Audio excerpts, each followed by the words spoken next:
Bueno, ¿están listos? Sí.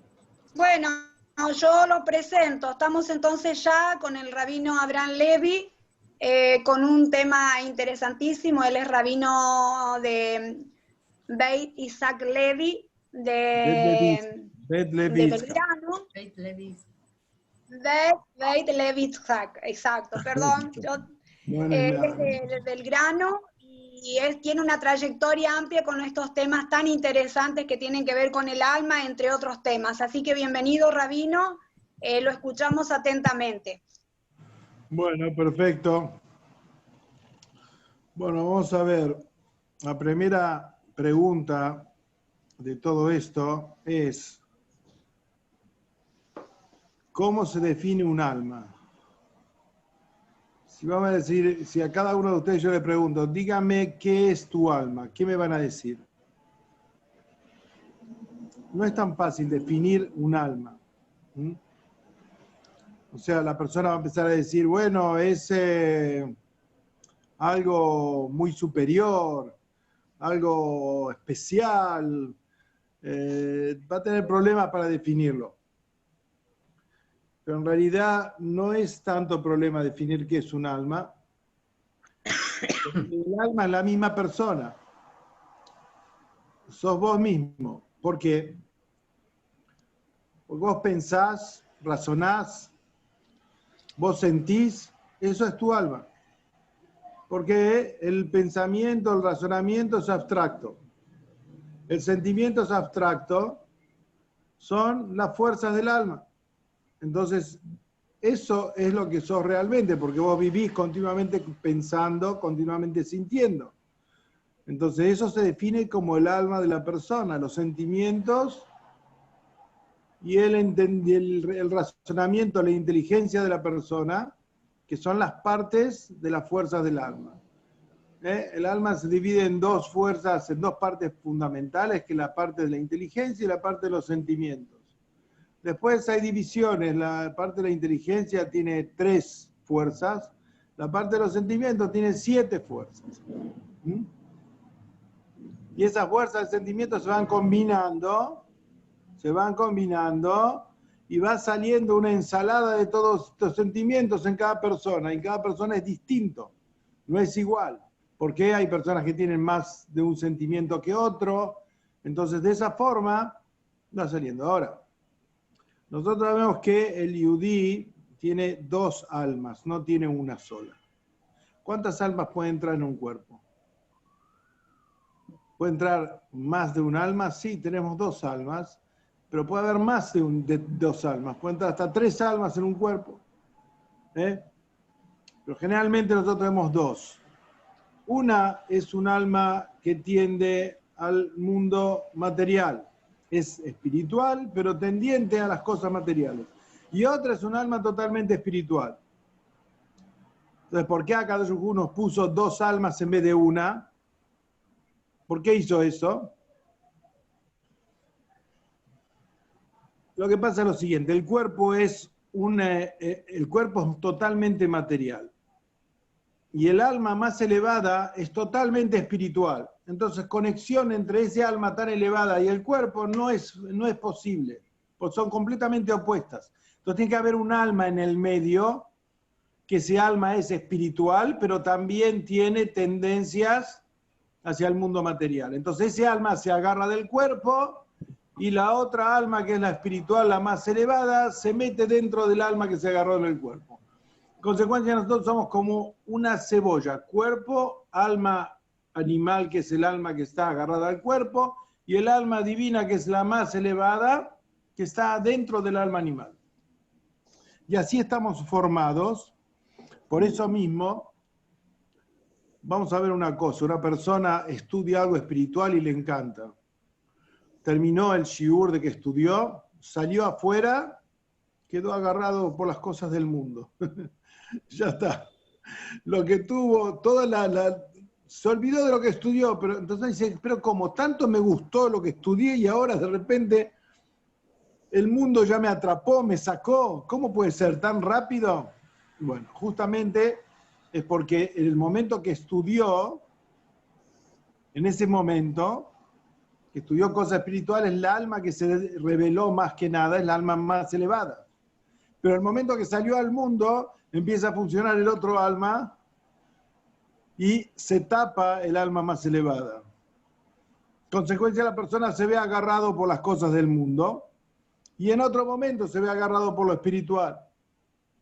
Esa es la lucha entre las dos almas. Esa es la lucha que Hashem puso adentro nuestro. ¿Para qué? Para que el alma más elevada pueda dominar sobre el otro alma y el cuerpo y salga hacia afuera y se exprese. Entonces, ahora más o menos tenemos la noción de cómo estamos compuestos, aunque no entendemos bien todavía completamente, pero sí entendemos que hay un cuerpo y hay dos almas.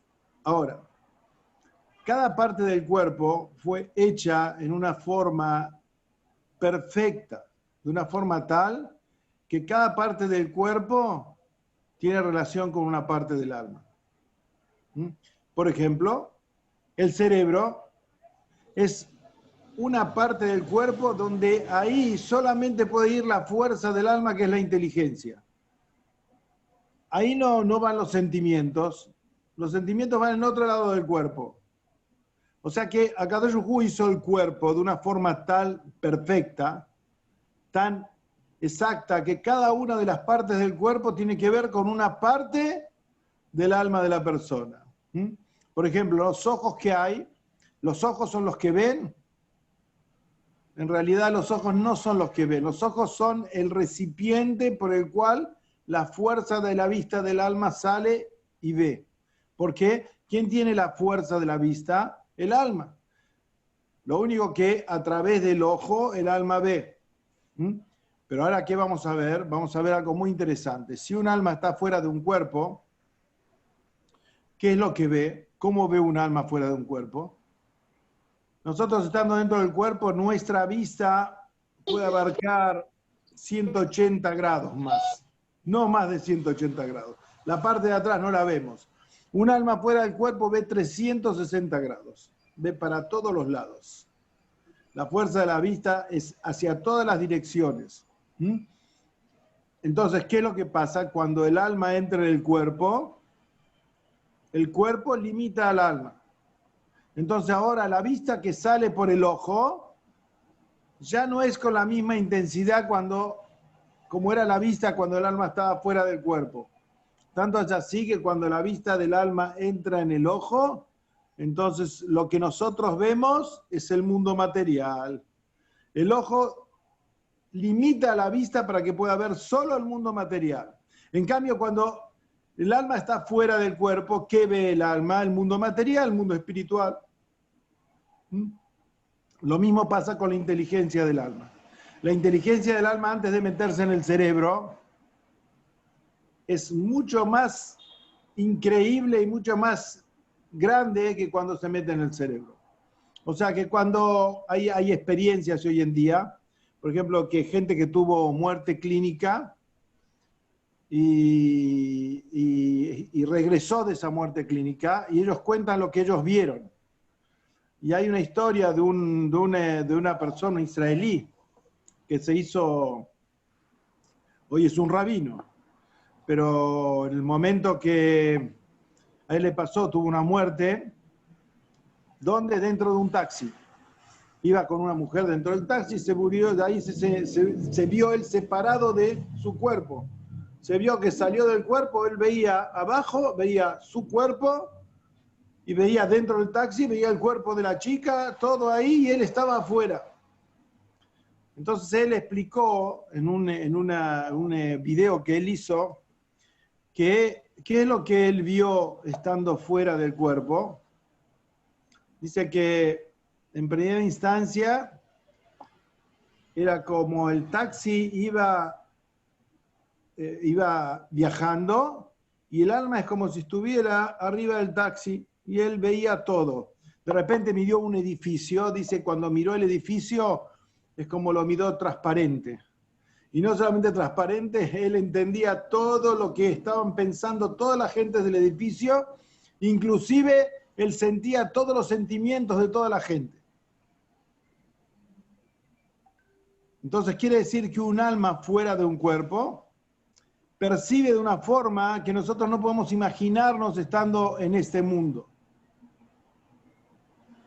Entonces, cuando entra el alma en el cuerpo, por ejemplo, cuando entra en el cerebro limita la inteligencia del alma.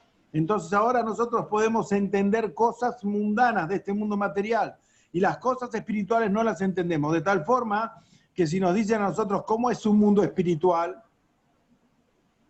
¿qué va a pasar? Nadie sabe cómo es un mundo espiritual, nadie se puede imaginar un mundo espiritual. ¿Por qué? Debido a que el alma está limitada dentro del cuerpo. El cuerpo le hace al alma que vea solamente lo que tiene que ver con este mundo material. Nada más.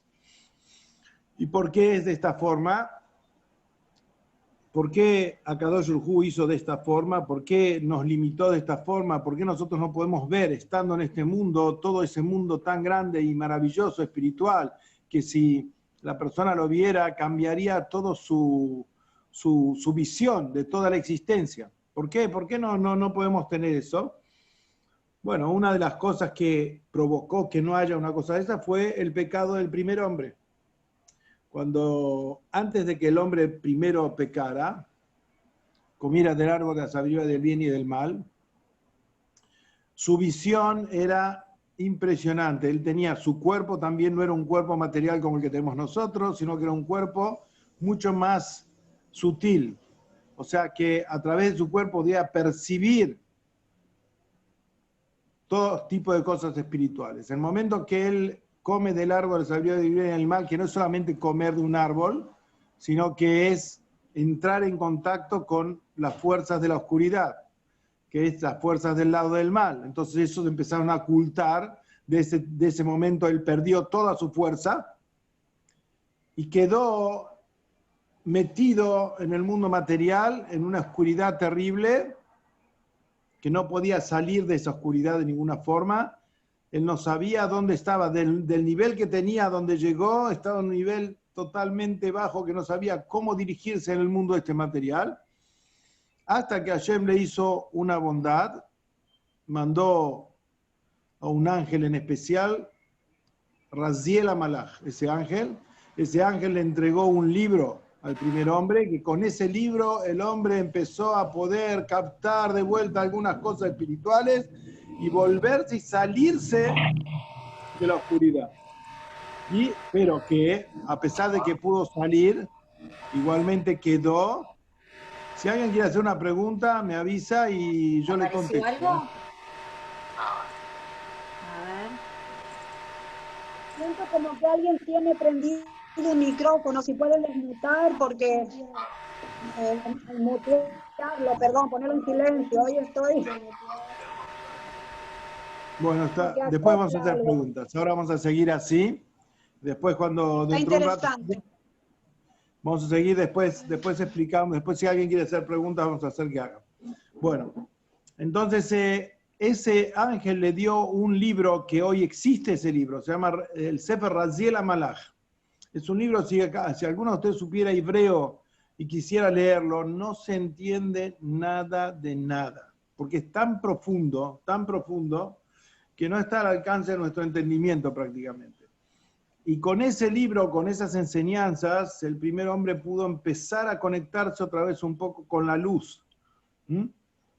Bueno, de ahí, desde el momento que empieza esa conexión con la luz, con el primer hombre, hasta hoy en día, todo el trabajo de nosotros, especialmente el pueblo de Israel, es tratar de disipar la oscuridad del mundo. ¿Y cómo podemos hacer una cosa de esta? ¿Cómo disipamos la oscuridad del mundo? ¿Qué significa la oscuridad esta? La oscuridad significa la falta de discernimiento. Por eso se llama el árbol de la sabiduría del bien y del mal. ¿Por qué? Porque ese árbol que comió le sacó el discernimiento de qué, de lo que es bueno y lo que es malo. Empezó la confusión. Produjo una confusión no solamente en el hombre, debido a que el hombre es la creación más importante de toda la existencia. Eso es lo que Dios hizo. Hashem hizo que el hombre sea lo más importante de toda la existencia. Debido a que el hombre fue el que cometió este error, impregnó y ensució toda la creación, inclusive los mundos espirituales. ¿Por qué? Porque hay mundos espirituales donde también hay mezcla de bien y mal, como hay en este mundo menor. El mal es menor, pero también hay mezcla. Entonces ahora, después de todo esto, toda la cuestión es entrar a salir de la confusión. Para salir de la confusión significa empezar a saber y discernir qué es lo bueno y qué es lo malo. Qué tiene que ver con la oscuridad y qué tiene que ver con la luz. Y ese es el punto y la lucha continua desde la época esa hasta hoy en día para poder terminar y desterrar la oscuridad que el primer hombre puso.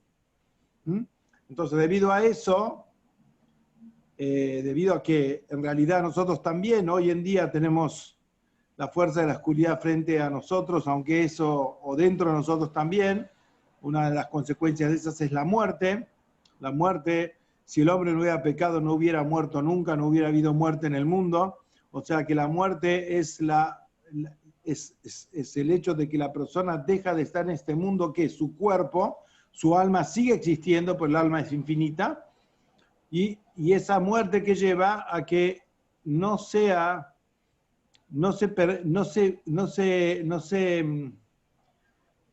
o sea, ¿cómo puedo decir? No sea permanente para siempre la mezcla de bien y mal que hay en este cuerpo que vivió. O sea, que hay un momento que se corta para que el mal no sea permanente.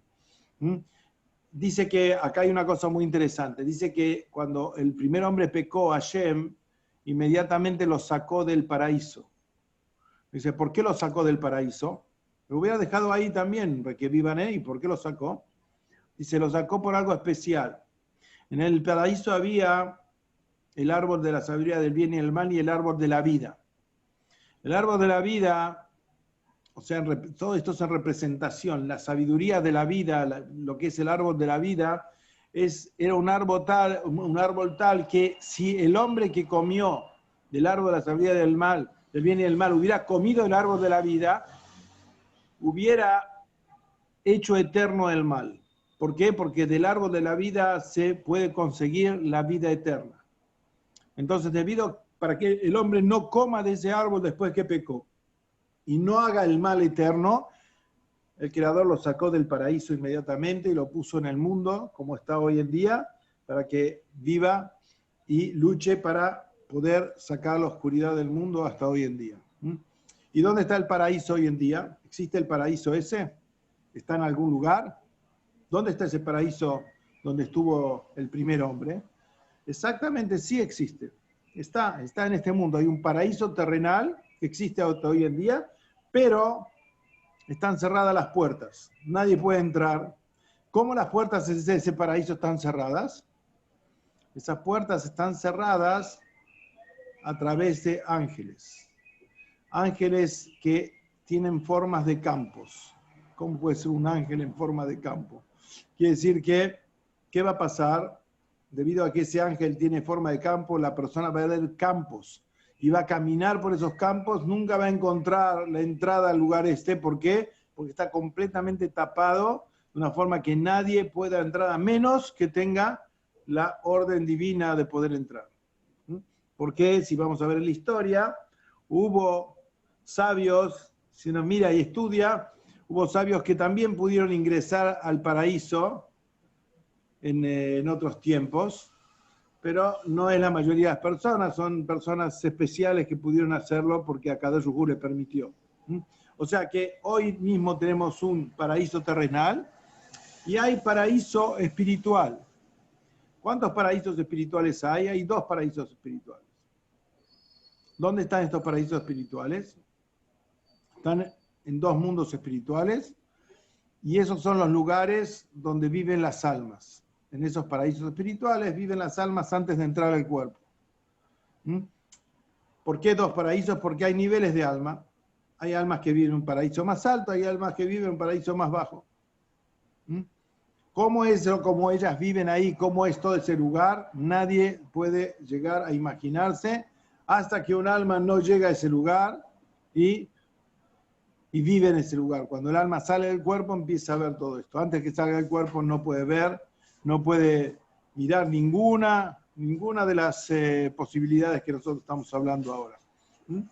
O sea, que todo el trabajo de separar el bien y el mal, que es un trabajo que tenemos hoy en día, es hasta la época del Mashiach. ¿Qué es la época del Mashiach? ¿Qué significa la época del Mashiach? La época del Mashiach es la época donde se destierra el mal del mundo. Consecuencia, en ese tiempo van a poder verse de vuelta en este mundo material las fuerzas espirituales y los mundos espirituales también. ¿Y cómo va a ocurrir esto? Porque los cuerpos que van a tener las personas en ese tiempo van a ser cuerpos más refinados, y va a ser más refinados de lo que el primer hombre tenía antes del pecado. O sea que la visión que vamos a tener en ese entonces va a ser mucho mayor de la que tenía el primer hombre antes del pecado. ¿Mm? ¿Y por qué tiene que ser en cuerpos? ¿Por qué no puede ser solo en el mundo espiritual? Debido a que para retirar el mal del mundo no puede hacerlo un alma si no se embiste en un cuerpo. Entonces, cuando un alma hace algo, algún bien, hace una mitzvah, algo bueno en este mundo, eso que hizo algo bueno tiene que ver su alma y tiene que ver su cuerpo, porque si no tiene su cuerpo no puede hacer la mitzvah. Consecuencia, el cuerpo también tiene recompensa en la época de la resurrección de los muertos, donde los cuerpos van a volver a formarse y las almas van a bajar en esos cuerpos. Entonces ahí la recompensa es doble. Por eso viene que en el mundo venidero, el mundo después de la llegada del Mashiach, va a haber resurrección de los muertos, que esto es una cosa también totalmente increíble, que no se puede, en el razonamiento humano no se puede entender. ¿Qué quiere decir que va a resucitar un muerto? ¿Cómo va a agarrar y va a aparecer de vuelta algo que ya no está? Desapareció, se pudrió todo el cuerpo. ¿Qué? ¿Cómo va a salir? Bueno, eso es uno de los principios de la fe, que dice ahí 13 principios de la fe. Uno de los principios de la fe es creer en la resurrección de los muertos, que va a existir. ¿Por qué? Porque si Hashem pudo crear el mundo que creó, seguramente que puede hacer resucitar a un muerto, volver a que ese cuerpo vuelva a volver a estar y su alma se meta. El problema es que nuestro entendimiento no es una cosa, no es factible, porque nuestro entendimiento es muy, muy pequeño. ¿Mm? Pero en sí, el hecho de que pueda volver ese cuerpo y ese alma a ese cuerpo es posible por la sabiduría y la grandeza divina. Él puede llegar a hacerlo. ¿De dónde se va a reconstruir ese cuerpo? Es sabido, dentro de los libros está escrito que cuando se pudre el cuerpo, toda la carne desaparece, los huesos pueden también hacerse ceniza, pero hay un solo hueso que nunca se pudre y nunca se hace ceniza.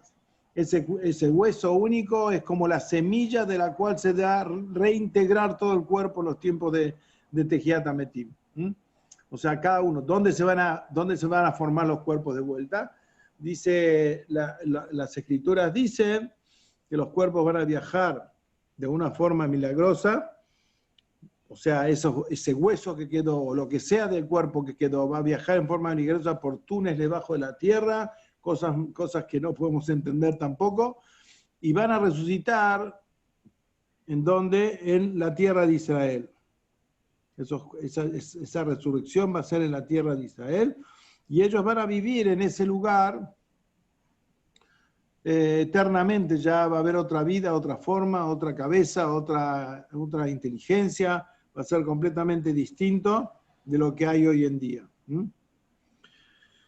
Entonces, esto es en general, para que nosotros podamos entender lo que está escrito. Si queremos entender realmente cada cosa y cosa, no nos va a ser fácil porque son cosas muy difíciles. Y bueno, cada alma que se mete en un cuerpo es una orden divina. O sea, un alma no entra a un cuerpo porque se le ocurre entrar, sino que hay una orden divina que este alma tiene que bajar, y tiene que bajar exclusivamente en determinado cuerpo, de determinada familia, con determinados padres. Es así. ¿Por qué? Porque, por ejemplo, cuando un padre y una madre engendran un hijo, al engendrarlo, hay tres socios, si ustedes habrán escuchado, son el padre y la madre en la formación del chico y el creador, Hashem. Hashem que le da el alma. ¿Y qué le da el padre y la madre? Le da el cuerpo. O sea, las partes blancas del cuerpo se las da el hombre, las partes rojas del cuerpo se las da la madre. Y se forman así todo el cuerpo, y el cuerpo que le dan los padres tiene que ver con la esencia y el trabajo espiritual de los padres. Si los padres tienen mayor trabajo espiritual, el cuerpo del chico va a ser un cuerpo más refinado. Si los padres tienen menos trabajo espiritual entre ellos, entonces el cuerpo del chico va a ser menos refinado, entonces el alma que entra dentro de este cuerpo le va a costar más encontrar y discernir entre lo bueno y lo malo, le va a ser más difícil. O sea, que la misión de bajar una alma en el mundo es que la alma esa distinga entre el bien y el mal. Y todo lo demás que la persona tiene en este mundo y hace en este mundo es complemento para esta cuestión. Hashem pone a cada uno situaciones que tiene que vivir, y esas situaciones que tiene que vivir es en la situación que la persona tiene que discernir entre lo bueno y lo malo. O sea, nadie elige en sí lo que quiere en la vida. Y si quiso algo y pasó lo que él quiso, es porque lo que tenía que pasar es justamente lo mismo que lo que él quiso. Pero si no, de ninguna forma, la persona en realidad nunca elige. Las situaciones en la vida de la persona son situaciones que el Creador pone para que la persona trabaje con sí misma y haga su trabajo espiritual en especial. ¿Qué quiere decir eso? Quiere decir que dentro de determinadas situaciones yo puedo elegir un camino de reacción o otro camino de reacción. Pero puede ser que esos caminos que pueda pensar y elegir no son los caminos correctos. Puede ser que no sean los caminos que tienen que ver con el bien. Puede ser un camino que a mí se me ocurrió en la mente sin tener conocimiento de la diferencia del bien y el mal. Entonces, de acuerdo al camino que voy a tomar, va a ser las consecuencias de lo que viene después. O sea, es como decir, hay una forma que es la forma correcta de dirigirse, y hay formas que son no incorrectas, pero no correctas, y hay formas que son incorrectas directamente. De acuerdo a cómo la persona va a elegir en su vida, entonces eso va a las consecuencias que va a tener después. O sea que es como un boomerang. Por ejemplo, si nosotros golpeamos una mesa, la consecuencia de eso que es ruido, sentimos ruido. O sea que del golpe viene una consecuencia, eso es de lo que yo hice. Y así mismo es en todas las acciones que nosotros hacemos. De acuerdo a las acciones que hacemos, la naturaleza y el mundo contesta a distintas situaciones que la persona vive. Es muy complejo esta cuestión, no es tan fácil. ¿Y cuál es el libre albedrío de la persona? ¿Cuál es el libre albedrío de la persona? La elección entre bien y mal. O sea, que la persona no elige la situación que vive, sino lo que tiene para elegir es ir al lado del bien y ir al lado del mal. ¿Cómo sabemos qué es bueno y qué es malo? Es otro problema más. ¿Por qué? Porque podemos pensar, de repente en algún lugar se puede pensar que tomar drogas es una cosa buena. Y se puede hacer una ley donde tomar drogas, vamos a que la gente tome drogas en una cantidad determinada y hacerlo permitido, debido a que es tan común que vamos a hacerlo permitido de alguna forma. En ese caso nosotros estamos permitiendo una cosa que no es verdadera. Sí, en realidad eso hace que la persona se enferme, le hace mal a su cuerpo, le hace mal a muchas cosas dentro de la misma persona. Sin embargo, eso se hace una cuestión legal y normal. Entonces, ¿eso qué es? Y después está permitido. Entonces, ¿eso es bueno? No es bueno. En realidad no es bueno. En realidad es una elección equivocada. Asimismo, la persona puede tener elecciones en la vida equivocadas. Entonces, uno tiene que estudiar qué es lo que es bueno y qué es lo que no es bueno.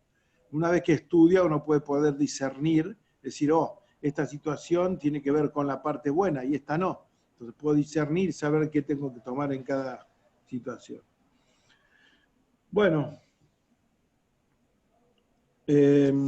no sé si quiere hacer alguna pregunta. Yo puedo seguir mucho tiempo más. Yo quiero hacerle una pregunta, Rabino.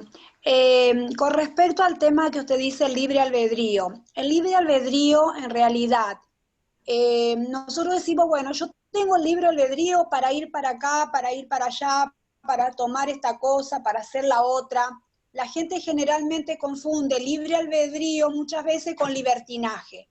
Pero el libre albedrío, yo quiero que usted me explique un poquitito sobre el libre albedrío. Si el libre albedrío es realmente hacer la voluntad, es Yehi Ratzon, es la voluntad de Hashem, terminamos haciendo, el libre albedrío es relativo. ¿Cómo sería el tema del libre albedrío? El libre albedrío es la posibilidad de la persona de hacer algo bueno o algo malo. Tiene libre albedrío. O sea, si la persona va a elegir hacer algo malo, Dios no le va a prohibir que lo haga. No le va a prohibir. ¿Por qué no le va a prohibir? Porque eso es el libre albedrío. Pero la consecuencia que va a tener de eso que hizo en el mundo se va a ver después.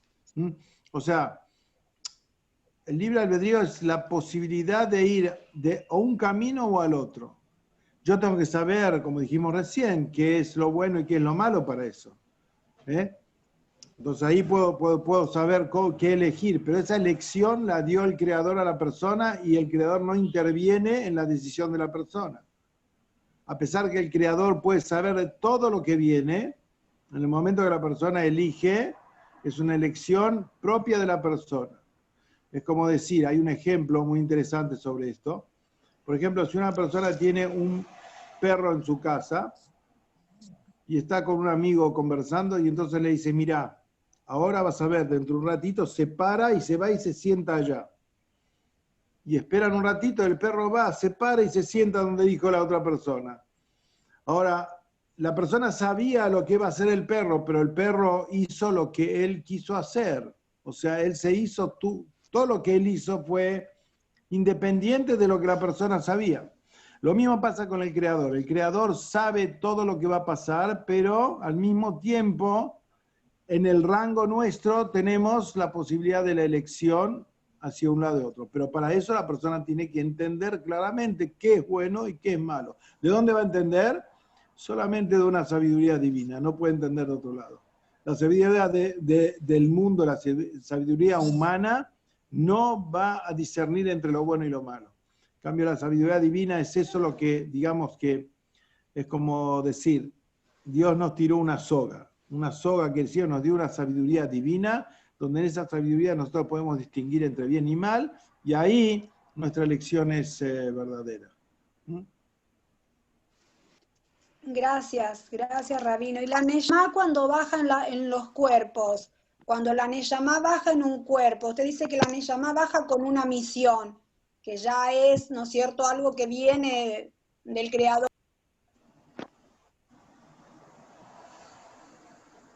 ¿Aló? En un cuerpo no judío. Se escuchó la última parte. Si la Neshama puede bajar en cualquier, puede reencarnar en una piedra, puede reencarnar en cualquier... Se cortó de vuelta. Se corta no sé, algo pasa en tu micrófono, algo ahí, algún problema. A ver, quiero preguntarle si la Neshama puede muchas veces puede encarnar en un cuerpo no judío. Un alma judía puede estar en un cuerpo no judío. Bueno, mira, vamos a empezar primero que todo. Toda alma que baja tiene su misión. Y puede ser que el alma esa ya no es la primera vez que baja, puede ser que haya bajado otras veces. ¿Cuántas veces un alma puede bajar al mundo? No tiene límites de posibilidades de bajar. Pero si uno va a los libros va a ver que dice un límite de 3 veces. ¿Cuándo ese límite de 3 veces se cuenta? Cuando en cada vez que bajó no hizo nada de su misión. No hizo nada de lo que tiene que hacer. Entonces, en el momento que baja una vez, no hace nada de lo que tiene que hacer, tiene otra oportunidad. Si no hizo nada, tiene otra. Y si no hizo nada, no, ya entonces la llama esa no tiene arreglo a través de bajar al mundo. ¿Mm? O sea que cada vez que tiene una misión el alma viene a cumplir esa misión y de esa forma hace un arreglo de su alma y un arreglo del mundo.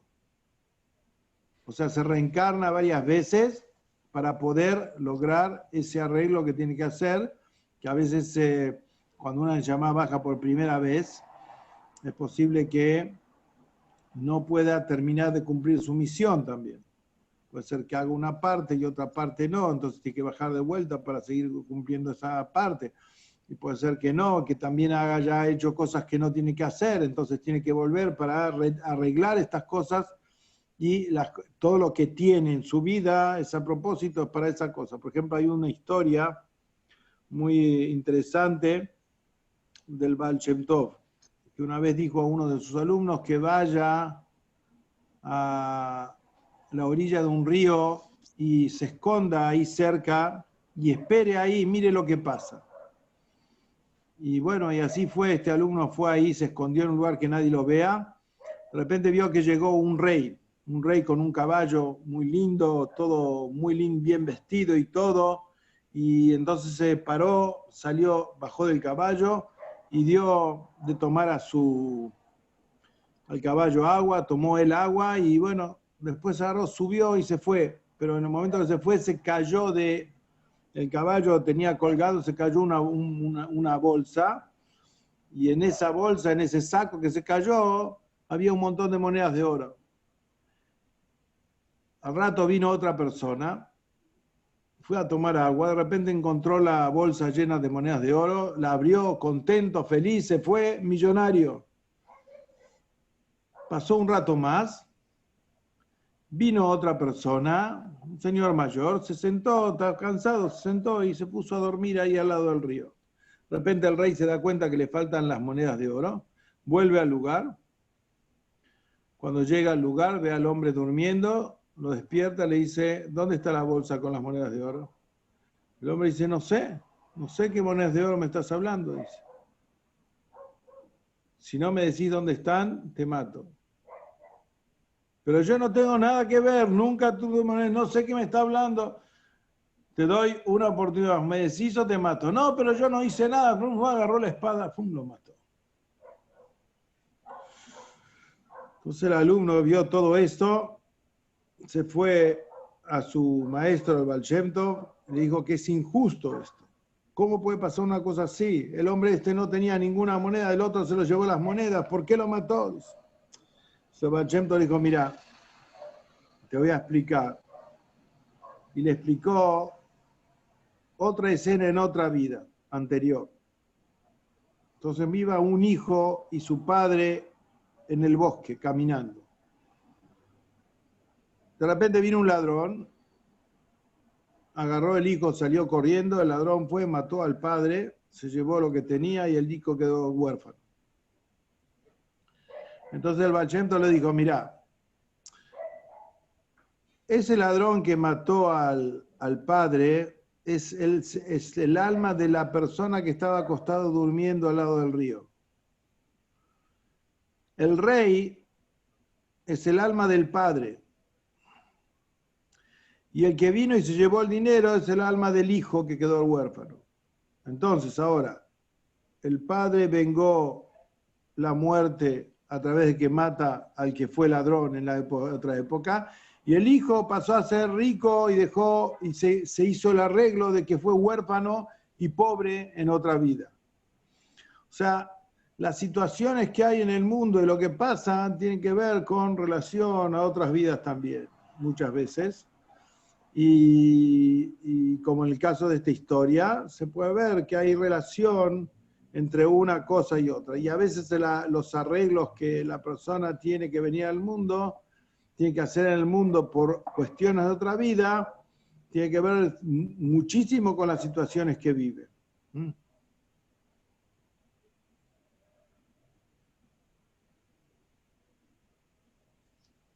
¿Alguna otra pregunta?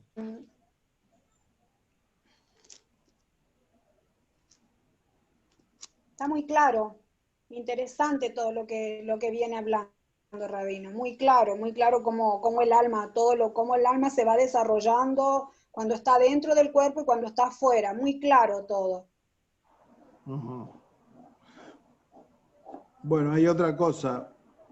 ¿Qué pasa cuando haya la resurrección de los muertos? Si un alma pasó por varios cuerpos, ¿con qué cuerpo se va a levantar? Podemos pensar que en qué cuerpo en especial se va a levantar. Entonces pasa lo siguiente. Si en una vida hay una parte del alma que se cumplió su misión y otra parte que no cumplió, esa parte que cumplió tiene que ver con el cuerpo ese. La parte que no cumplió su misión, que tiene que seguir cumpliendo en otro cuerpo, tiene que ver con otro cuerpo. Consecuencia quiere decir que un alma puede estar repartida en varios cuerpos. En el momento que haya resurrección de los muertos, cada parte del alma va a ir al cuerpo que corresponde. Entonces, un alma puede estar compuesta por, qué sé yo, una cantidad de personas con cuerpo y alma. O sea, cada parte es una parte de esa misma alma. Puede pasar eso. ¿Mm? Eso es lo que realmente va a ser de esa forma. O sea, cada cuerpo va a resucitar con la parte del alma que arregló en ese tiempo de esa vida. Y hay también reencarnaciones en las piedras, hay reencarnaciones también en los animales, hay reencarnaciones de almas en el agua, en muchas cosas, en plantas. Puede haber, esos son arreglos mucho más difíciles para el alma. ¿Por qué? Si el alma reencarna en un cuerpo humano, el cuerpo humano es un recipiente para el alma, como dijimos recién, porque tiene todas las condiciones para que el alma se manifieste. Pero si el alma se reencarna en una piedra, la piedra no tiene cerebro, no tiene corazón, entonces el alma está como atrapada en ese lugar y vive una situación mucho más difícil. O sea, la reparación en una piedra es mucho más difícil que la reparación en un cuerpo. ¿Debido a qué? A que lo que hizo ese alma en la vida, en determinada vida, es mucho más fuerte. Entonces que no alcanza con ir a un cuerpo humano, tiene que ir a un cuerpo, a otra cosa que lo que hay en el mundo, ¿no es cierto? Y a través de eso el alma tiene reparación. Pero todo esto es antes del infierno. El infierno es el lugar más fácil, digamos. ¿Por qué? Porque el infierno es el lugar donde la Neshama pasa antes de ir al paraíso. O sea que es el último paso antes de entrar al paraíso. Se purifica en el infierno, después pasa al paraíso. En cambio, cuando no puede pasar por el infierno porque su arreglo es mucho más difícil, entonces tiene que pasar por otras situaciones y una de esas situaciones es las reencarnaciones. O sea que es muy complicado toda la cuestión esta de todas las situaciones que el alma puede llegar a pasar y tener en todas estas, todos los tipos de arreglos de la Neshama, del alma, para poder sacarle la oscuridad que puso cuando estuvo en este mundo. Porque cuando una persona hace algo que no corresponde a este mundo, eso queda impregnado en el alma. El alma queda con la energía negativa esa, y entonces hay que sacarle esa energía. O sea, para que el alma pueda ir al lugar donde tiene que estar sin esa energía negativa. Consecuencia de todos estos arreglos de reencarnación, de infierno y todo, ¿es para qué? Para sacarle todas estas cosas. Que no es tan fácil y es para el alma muchas veces muy complicado y doloroso la cuestión. Pero sí o sí, Rabino, pasa el alma una vez que se desprende del cuerpo por el Geinán. No, a veces que no es suficiente. ¿Infierno? No puede pasar por el infierno porque lo que hizo es tan grave que el infierno no lo purifica. Entonces hay que ir a otro arreglo, que no sea infierno. Mirá vos. No, qué Qué misterio. La verdad que esto nunca lo escuché. Muy llamativo, la verdad. Es Seguro. un misterio, es impresionante. Y si, por ejemplo, Rabino, usted dice el alma cuando viene al mundo, ¿no es cierto? ¿Cuándo el alma empieza a recobrar o a tener ese discernimiento? O sea, porque por ahí puede haber, ¿cuándo empieza a desarrollar esa parte del discernimiento? ¿Cuándo empieza a discernir entre lo bueno y lo malo? ¿En qué Bueno, momento toma esa eso tiene que tener el conciencia? alma, el cuerpo tiene que estar en condiciones también. Porque ¿cómo es la cuestión? Cuando se engendra el chico, después de a poco el cuerpo se va formando y va creciendo. A medida que se va formando, el alma va penetrando. Entonces el cuerpo se hace con las características del alma, a través de todo el crecimiento. Por eso cada uno tenemos una cara distinta, tenemos formas distintas de cuerpo, porque tiene que ver con las características de nuestra alma. Entonces, eso se va formando. Pero cuando un cuerpo está completo, que puede empezar a discernir, es justamente a los 13 años o a los 12.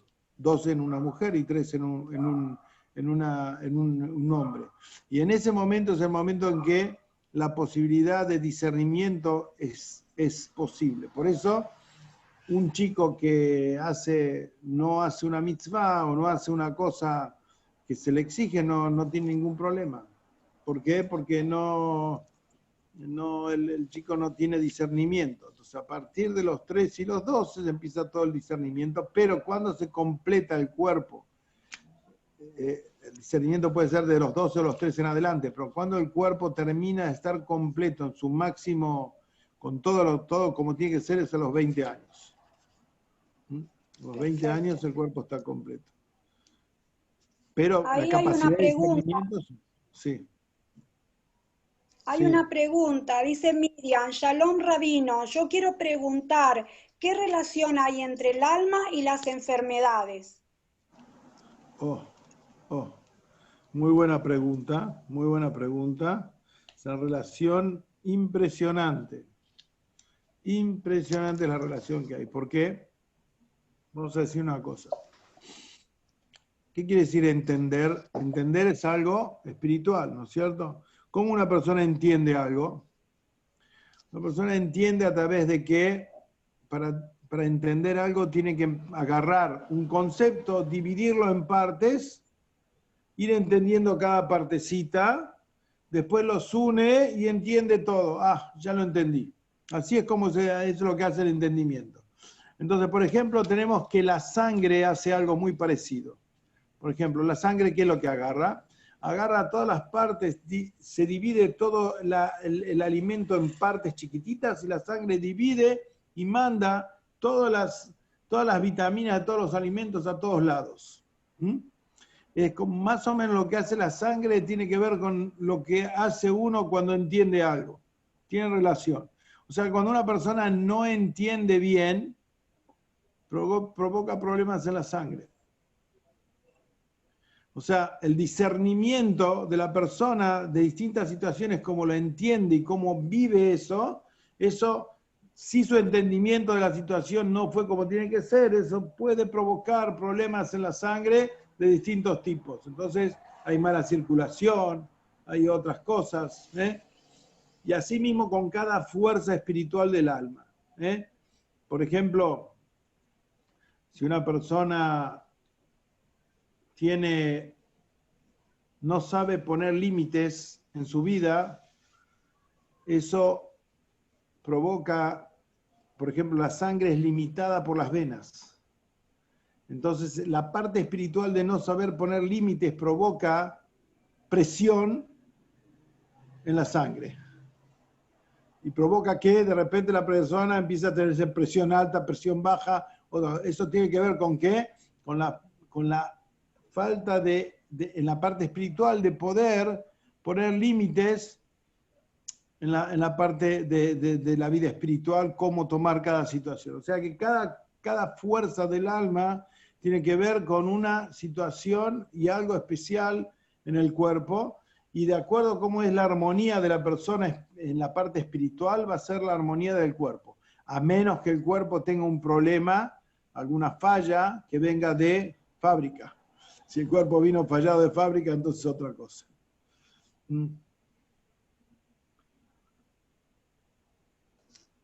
Perfecto. Muy bien. La verdad que muy buena la charla, Rabino. Muy buena. No sé si hay otra pregunta, chicas, para hacerle al Rabino, o alguien tiene una pregunta para hacer.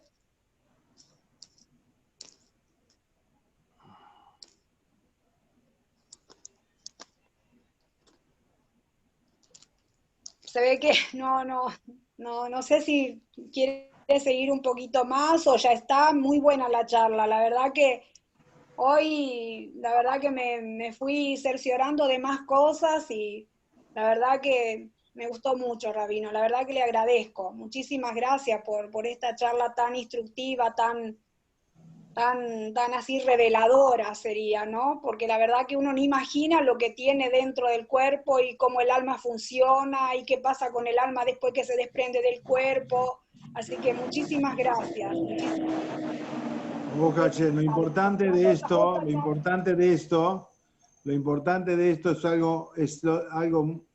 lo más importante es que ustedes tengan noción de qué se está hablando.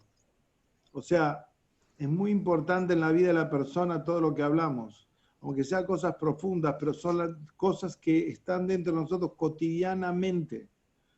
Son cosas que tienen que ver con todo lo que está alrededor y todo lo que está dentro nuestro continuamente.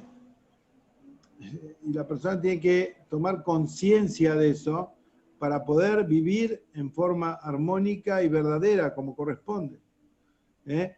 O sea, esto es mucho más profundo. Nosotros vimos en forma superficial, con profundidad, pero cada una de las cosas que hablamos tiene una profundidad impresionante.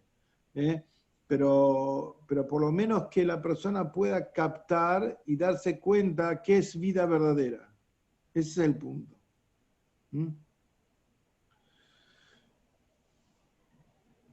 Muy bueno, Rabino. Lo vamos a ir invitando con temas de los que usted aborda y la verdad que interesantísimo. Muchas gracias y gracias por su tiempo, gracias por enseñarnos y bueno, que podamos hacer una charla, una nueva charla con otros temas. Muchas gracias por estar, muchas gracias por... Muchas gracias. Que tengan una buena semana y un Shabbat Shalom todos. Que podamos ver esta semana la llegada del Mashiach, que venga ahora el Mashiach. Ahora mismo. Más alto por lo del Sefer, Rabino. También quiero felicitarlo por lo del Sefer que vino de Polonia. Estuve mirando, más alto. Creo que es ahora el 1, el 1 y el 2 de diciembre. Exactamente. Bueno, estamos hablando de... Es una historia muy, muy interesante. Es un Sefer que salió de la Shoah y lo pudimos tener acá, pero es un Sefer que tiene como 80 años por lo menos o más y se está deteriorando. Necesitamos comprar un Sefer Torah nuevo, estamos haciendo una campaña para eso y Bezrat Hashem, ya el Sefer está encargado, es un Sefer que está siendo escrito en Israel y bueno, estamos tratando de recaudar el dinero para poder pagarlo y traerlo para acá. Bezrat Hashem. Qué bueno. Buenísimo. Bueno, chicas, ¿hay alguna pregunta más? ¿Ya está? Me encantó. Muchas gracias. Bueno, que tengan buenas noches todos. Gracias. Buenas noches, Rabino. Gracias. Buenas noches, Rabino. Muy interesante. Saludos a todos. Gracias por la invitación.